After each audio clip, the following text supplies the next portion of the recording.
Ex-prisoners of Reddit. What is your craziest story from prison? Story 1.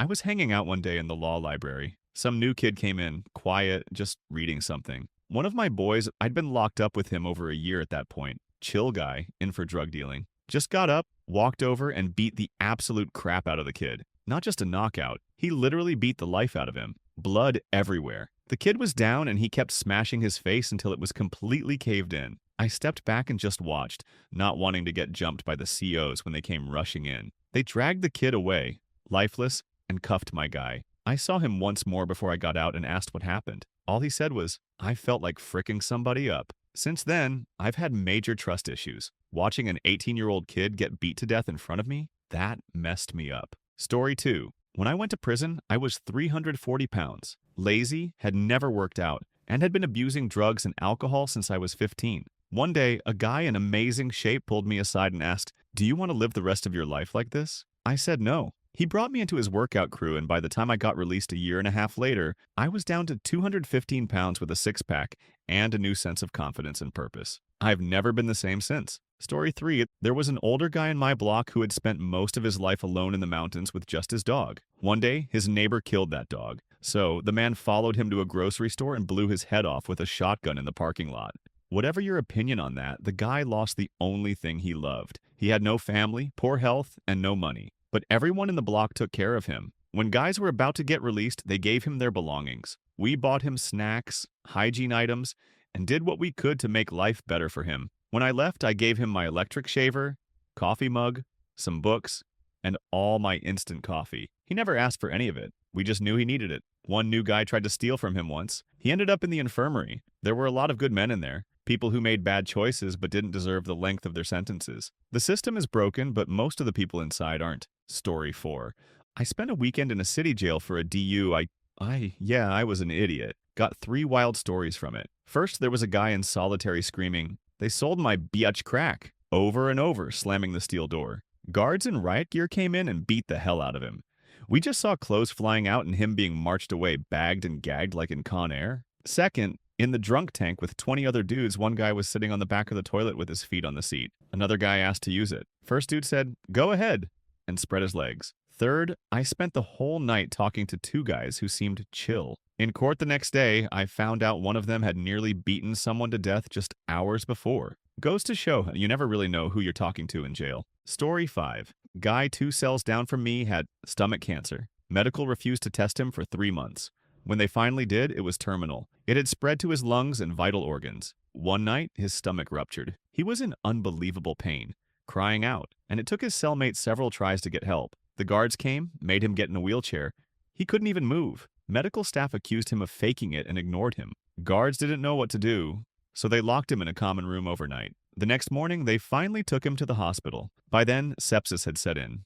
He died in surgery. Story 6. I got out of prison in upstate New York in October. Wild place. One time there was a fight in my pod, and afterwards everyone had to strip to their drawers so the COs could check for bruises or cuts. The guys in the fight had worn gloves, no bruises on their hands. But one guy's hands were shaking. When asked why, he said he was cold. The COs didn't buy it, dragged him to the day room, and we heard him getting beat for 5 minutes straight. Then a van came and picked him up. Turns out they transferred him to another pod, claimed there was a fight there, and used it as an excuse to beat him again. Then they sent him to the box. Another time, a guy passed out in the yard after smoking K2. While he was unconscious, the COs kicked him until he had to be taken to the hospital. Prison is crazy. Highly recommend not going. Story 7. A friend's brother used to be a prison guard. He told stories, but one stood out. A prisoner in solitary had befriended a praying mantis that wandered into his cell. He loved it like it was a friend. One day, a guard walked in, saw the mantis, and smashed it under his hand without hesitation. The prisoner was devastated.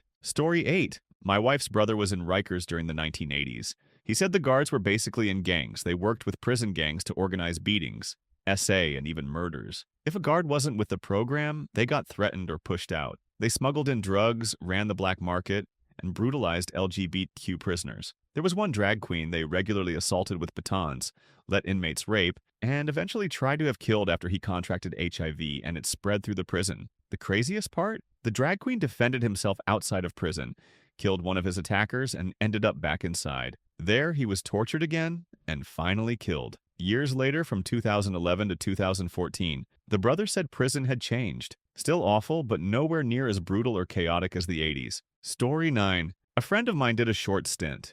He was supposed to have paperwork showing his charges when he got to prison, but it didn't show up. Other inmates assumed he was a snitch. They threatened him, but an old acquaintance told him not to worry. They'd been threatening him too, and nothing happened. That night, while my friend was making his bed, he heard guys storm into that acquaintance's cell and beat him brutally. Said he could hear the guy's head bouncing off the concrete. That moment scared him straight. Story 10. Not me, but my husband was in prison when he was younger. In his facility, the toughest guys had a way of testing new arrivals. On your first day, they'd ask how many push-ups you could do. Smart move was to laugh it off or stay quiet. But if you boasted or showed off, they'd act impressed and encourage you. Once you maxed out your push-ups and couldn't move anymore, they'd jump you. You'd be helpless, completely gassed. After that, even the cockiest guys kept their heads down. Story 11.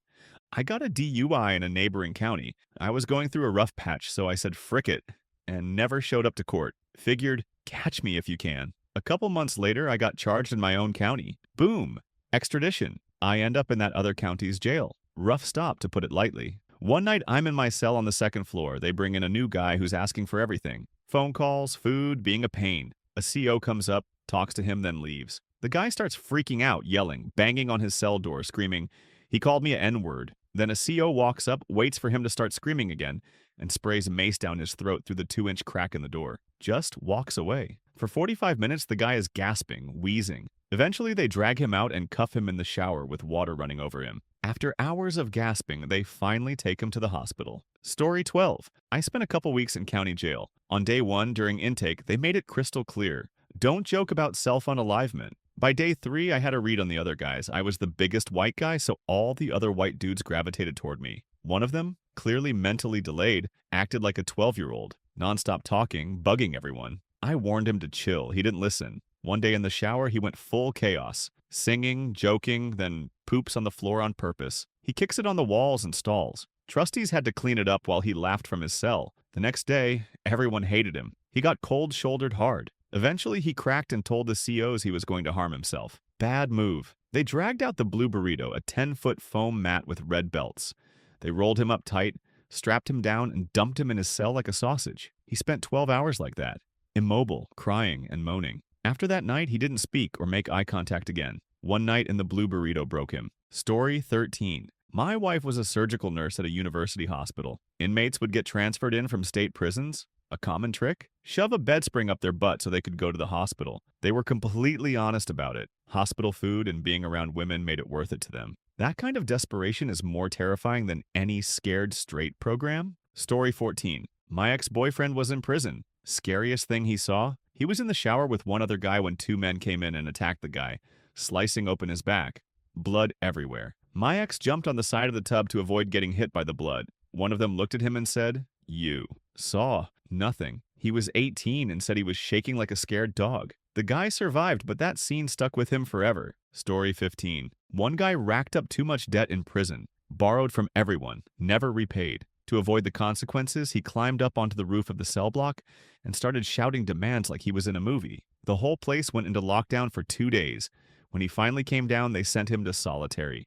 When he came back, a lifer, who didn't even have a beef with him, stabbed him just for making him miss his workout day. Story 16. The craziest thing I saw? A white-black riot involving hundreds. I woke up to flash grenades. Out my window, I saw tear gas and men running through it, trying to stab each other. The whole thing started because white supremacists wanted to kill a white guy named Snow, who ran with the black gang. They succeeded. Story 17. Different prison, dorm living. The goon squad raided us, front and back doors popped open. About 5 guys instantly shoved phones up their butts. One guy had 2 phones, including an LG Encore. Somehow, every single one passed the spread and cough check. Wild. Story 18.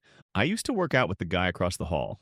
Quiet, strong. One day at lunch, he suddenly stabbed someone in line. About 100 tables flipped over in seconds as everyone jumped up. He stabbed the guy like he was doing CPR. Steady, nonstop. For 5 minutes. I never saw either of them again. Story 19. I was locked up with a guy from the Mexican mob. He stabbed someone to death for shoulder checking him on the street. Somehow, the prison let him into the work release program. As he walked out the door, he smiled, threw up a gang sign, and said, "Adios, muchachos." No one saw him again. Last I heard, he made it back to Mexico. The guards were losing their minds. Story 20. Once every few weeks, we got a halfway decent meal. Hot Link Day. Guys would trade or gamble their trays.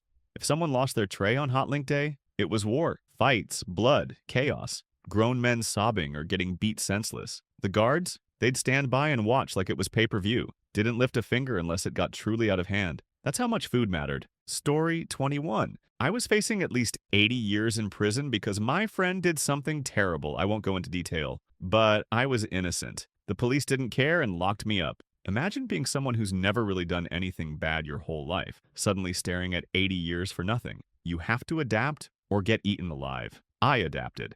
I was locked up with the worst of the worst. Murderers, rapists, for about 6 months until I proved my innocence. One morning we were all lined up for breakfast trays. I was a small guy, about 160 pounds, and this big, tall, yoked guy, at least 6 feet 4 inches and 250 plus pounds, was behind me. Only one breakfast tray left. I thought, why couldn't they have gotten the count right? The big guy said, "Hey, that's my tray." Everyone was watching. I was angry because I hadn't done anything and was fighting just to survive over some stale eggs and waffle. I smiled and said, "Come and get it." Grabbed the tray and started beating him until about 7 guards pulled me off. Months later, I proved my innocence. I still think about that fight almost every day. Even the nicest person can become cold in that environment if they want to survive. I've never fought or had trouble since then, but deep down, I know what I'm capable of. And that's scary. Story 22. At Rikers Island, guards brought a new white inmate into the housing unit and told us he was charged with molesting a 6-year-old black child.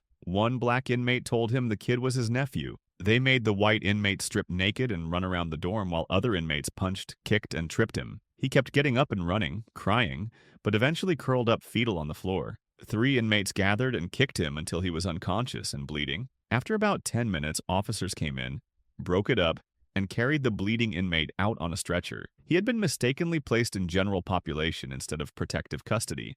Story 23. 2 gay inmates had a big argument in the hall at the pill window. Inmate 1 was spreading rumors that Inmate 2 had AIDS, ruining Inmate 2's prostitution business. Back in the barracks, Inmate 2 got a weapon, a bundle of sharpened pencils wrapped with tape and string, and attacked Inmate 1 from behind trying to stab him in the neck. Inmate 1 turned just in time, but the pencils ripped his ear off. Inmate 2 grabbed the ear and flushed it down the toilet. Story 24. I pled guilty to vandalism for a lesser sentence and way too much community service. When I got there, I was asked if I had problems with other groups. Not sure if that affected where they put me, but the unit was run by whites. Most people had been to prison before and acted like they were in charge. The vibe was actually pretty nice. I slept in the main room, mostly inhabited by drug addicts coming down off heroin. It was rough hearing a guy below me go through withdrawal, losing control, and the smell was unforgettable. Waking up at 5 a.m., remembering where I was with a line of guys waiting for breakfast was surreal. Eventually, I was invited to the upper tier, where only whites were allowed. I made friends and slept on the floor with a pad. One night, we drank coffee, ate candy, and played dice games. One guy had shot someone. Another was on his 6th DUI. They showed me how to light cigarettes or joints with wires, start fires with electrical wires, and how to blow smoke through a toilet by creating suction. Some guards gave a guy a 1/4 ounce of weed. Rumor was one guard was on meth. People did drugs all night in their cells and still worked out all day. They asked me if I had drugs in my butt, or man pocket. Everyone was eager to have fun. I donated fruit to a huge bag of booze they made for Friday night fights, where they'd get drunk and brawl. I was let out a day early and never got to try the booze or fight. The vibe was mostly chill. Lots of poker, TV marathons, Godfather one time, basketball and handball. I felt pretty good being the new skinny white guy with no tattoos, beating some gangsters in slippers. The guys gave me good life advice. I heard horrible prison stories, but most said prison was better than county jail. The slippers were called cum skates. Story 25. I did 5 years in the joint. The most messed up thing I saw was a man who spent 27 years in prison and was about to be released after DNA proved his innocence through the Actual Innocence Project. He was killed by some 18-year-old kid because the Aryan gang wanted to make an example of him. Now the kid, who was supposed to serve 6 months, is serving life, and a man who served life died due to injuries and age, all because of gang bull. Story 26. My friend works at a prison hospital. A guy was sent there after guards found out he swallowed a balloon of heroin. They waited for him to pass it. When he did, he dug it out of his own waist and ate it again twice. He almost swallowed it a 4th time, which could have burst inside and killed him. Story 27. I was in an open bay dorm with a guy bitten on the head by a brown recluse spider. He had his head wrapped in bandages and kept telling officers he was having trouble breathing. They told him to go back to his bed or face confinement. He was dead by morning. Turns out he was allergic to the meds they gave him for the infection. This was in Florida. Story 28. I spent a week in jail for DUI. I'm a former Marine and college graduate, so COS treated me differently. Other inmates couldn't believe I was in there, were mad at first, but got cooler after a while. Two crazy things. A, the number of delinquent child support cases with people racking up charges while awaiting trial. B, the lack of education among criminals. By the end of the week, I was reading letters from loved ones for 9 or 10 guys who couldn't read. They didn't want others to know they were illiterate, so they asked me to read their mail. It was humbling and depressing. Story 29. A guy on my block was sick for weeks, missing work and meals. He went to medical multiple times but was told he was fine. Eventually, he couldn't get up for count. After a week of this, they realized something was wrong. He was hospitalized with a brain infection and treated. He survived but now has a nasty scar from surgery. I heard other cases where medical conditions were ignored because they thought inmates were faking. None of the staff were reprimanded. Story 30. My old boss told me a story about an 18-year-old from Ontario who got life for murder. He spent lots of time in solitary for getting caught with cigarettes. He made a hook from bed springs to lower out the window. Other inmates would place cigarettes on the hook, so guards always smelled smoke in his room. When they searched, they found nothing. Turns out he unscrewed the light bulb and used electrical charge to light his smokes. Super dangerous. The guards finally relocated him. When they searched his old room again, they took apart the bed frame and found a note inside a hollow leg saying, "I told you that you wouldn't find a freaking thing." Story 31.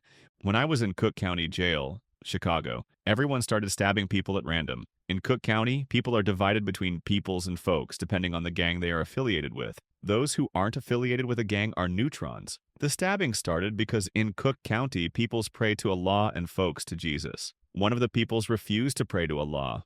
As a result, 27 people were stabbed. Story 32. The first full day I was in jail, there was a small riot, and I saw a guy break off the steel leg from a bunk bed and stab another guy in the side. The guy who got stabbed was wearing his kitchen whites, and it was intense seeing him bleed out everywhere. 3 weeks later, I watched someone kick and break off the top part of a steel toilet fixture, put it in a sock, and tie a knot around it. Then he snuck up behind another guy and smashed him over the head with it. That was equally as brutal as the stabbing.